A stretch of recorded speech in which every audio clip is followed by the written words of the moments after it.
اے صاحب مومن، تیرے لیے خوش قسمتی ہے، تیرے لیے خوش قسمتی ہے، تیرے لیے خوش بختی ہے کہ اس طرح بہترین لاجواب خدا کا مہمان مہینہ، جو تمام مہینوں کا سردار مہینہ ہے، اور اس کا ہر ہر لمحہ مبارک ہے، اور اس کی ہر ہر گھڑی بڑی عظمت والی ہے، اور اس کی ہر ہر سا وہ انسان کے لیے بخشش کے لیے سرمایہ بن سکتی ہے۔ جو انسان صاحب ایمان، نبی کا وفادار، نبی کا ہوبدار، اپنے جاگنے کا ثبوت دیتا ہے، بارگاہ خداوندی میں جھک جاتا ہے، تو مالک بے نیاز اس کے لیے آسانیاں پیدا کر دیتا ہے۔ رحمت کے دروازے جو کھلے ہیں، ان دروں کو اور ان دروازوں کو اس کے لیے راستہ بنا دیتا ہے،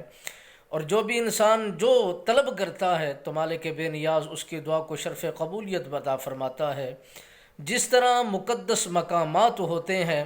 اور مقدس مقامات مقدس کہلوانے کا حق رکھتے ہیں، اسی انداز میں مقدس لمحے بھی ہوتے ہیں، مقدس گھڑیاں بھی ہوتی ہیں، مقدس دن بھی ہوتے ہیں، مقدس ایام بھی ہوتے ہیں۔ جو لمحات بڑے افضل و اعلیٰ ہوتے ہیں، تو ان میں انسان جب بیدار ہو کر بارگاہ خداوندی میں جھک جاتا ہے، عرض و گزاری کرتا ہے، توبہ استغفار کرتا ہے، تو مالک بے نیاز اپنے بندے سے بہت زیادہ محبت کرنے والا ہے، پیار کرنے والا ہے، تو ہر کسی کی دعا کو قبول فرماتا ہے اور ہر کسی کی حاجت کو پورا کر دیتا ہے۔ وہ اپنے بندے سے بہت زیادہ محبت کرتا ہے۔ اے انسان، تو بھی اپنے خالق سے پیار کر،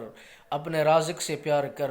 اپنے مالک بے نیاز سے تعلق کو جوڑ۔ وہ توبہ بھی قبول کرنے والا ہے اور گناہوں سے بچانے والا بھی ہے، بخشش بھی کرنے والا ہے، بخشش کا پروانہ بھی عطا کرنے والا ہے۔ جب تو اپنے مالک حقیقی کے ساتھ جڑ جائے گا تو وہ مالک بے نیاز ہر طرح کی سہولتیں تیرے قدموں میں عطا فرما دے گا۔